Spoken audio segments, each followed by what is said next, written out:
Last night, I got to see Eternity, and here are my thoughts. This will be a spoiler video, so be warned. Eternity is a story about the afterlife, but not the kind you'd expect. We follow a woman named Joan, who dies a week after her husband Larry, and they both arrive in the afterlife.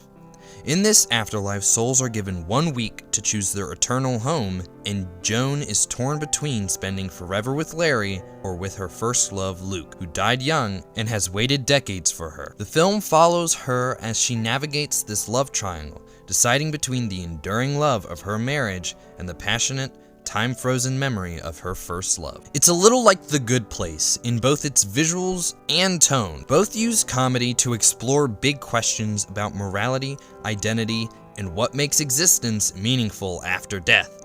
But where The Good Place centered on ethics and personal growth, Eternity looks more at memory, attachment, and the fear of letting go. They share a similar tone, but Frayn's version takes the conversation in a different direction. One less about redemption and more about acceptance. It's not trying to reinvent the afterlife, it's trying to understand why we struggle to move beyond it. Alright, spoilers ahead. Eternity is one of those movies that feels both familiar and completely its own. A romantic comedy that hides under its bright colors and sharp dialogue. It's a film about love, loss, and the cruel trick of time, and how those things collide when time itself no longer matters. David Frayn crafts a story that's both whimsical and human, like The Good Place, filtered through a bittersweet lens of mid-century nostalgia. From the first frame, it feels inviting, warm like a world that's already lived 1,000 times over, and yet it still has something left to say. Right off the bat, let's talk about the acting. It's genuinely incredible. Miles Teller and Elizabeth Olsen give what are easily career best performances here. Olsen especially. She balances humor and heartbreak in a way that feels effortless, like she's completely lived in this character for years. Teller, meanwhile, feels shockingly natural in his most emotional scenes, grounding the absurd premise with raw sincerity. Their chemistry is alive but strained, like two people who love each other but have no idea if that love still means what it once did. The film's world is one of its strongest suits. The production design and cinematography are stunning. Every corner feels touched by intentional warmth. It's like retrofuturism filtered through a dream. You can practically smell the pastel colors and soft lighting. The way the film looks reminds me a lot of the TVA in Loki, or Don't Worry Darling's clean, stylized dystopia. But Eternity somehow makes it feel comforting rather than sterile. The score also amplifies that feeling. Gentle strings, soft synth pulses, and this bittersweet melody that loops throughout the film like a heartbeat. What makes Eternity so special, at least in its best moments, is its sense of humor. The writing here is genuinely sharp, not in a self-aware, wink-to-the-audience way, but how it lets the comedy arise naturally from these deeply existential circumstances.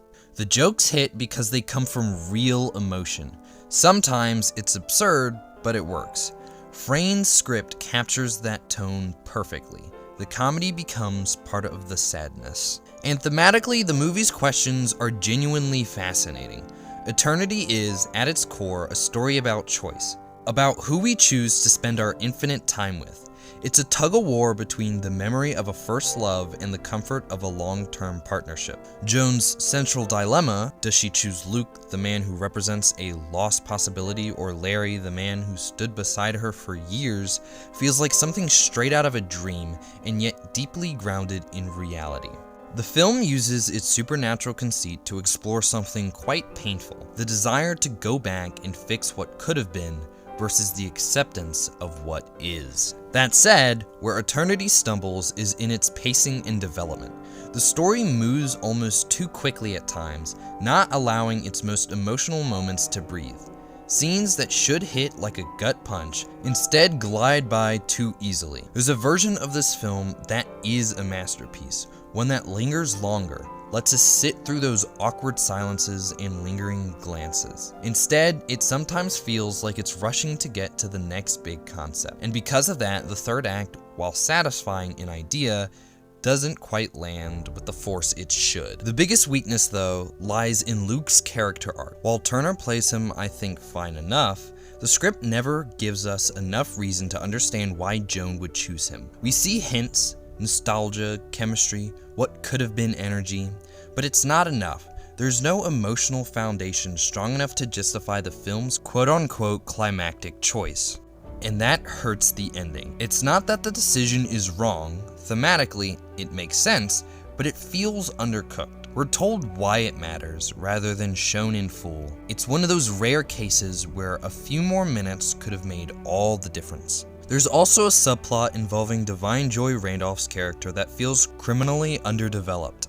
She brings such warmth to every scene that she's in that you can't help but wish she had more.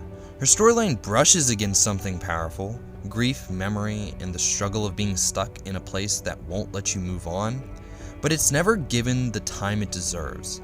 In a film about emotional permanence, her character feels like the key to something bigger, but the movie moves past her before it can ever fully explore it. By the end, though, Eternity still manages to be a profoundly introspective film.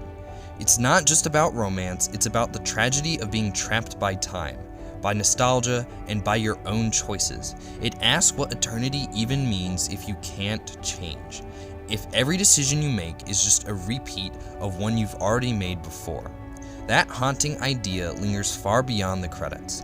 Even when the pacing falters or the writing fumbles, the film's heart remains clear and strong. So yes, Eternity isn't perfect, far from it, but it's ambitious, emotional, and beautiful in a way that few films ever dare to be. It's funny, moving, and occasionally frustrating, yet undeniably alive. It makes you feel something, and for a film about endless time, that's the most important thing. Despite its flaws, I walked out thinking about love, about time, about memory, and about the small things that make us human, and that's worth something. And that's it, Eternity, a pretty great film. I'm currently sick.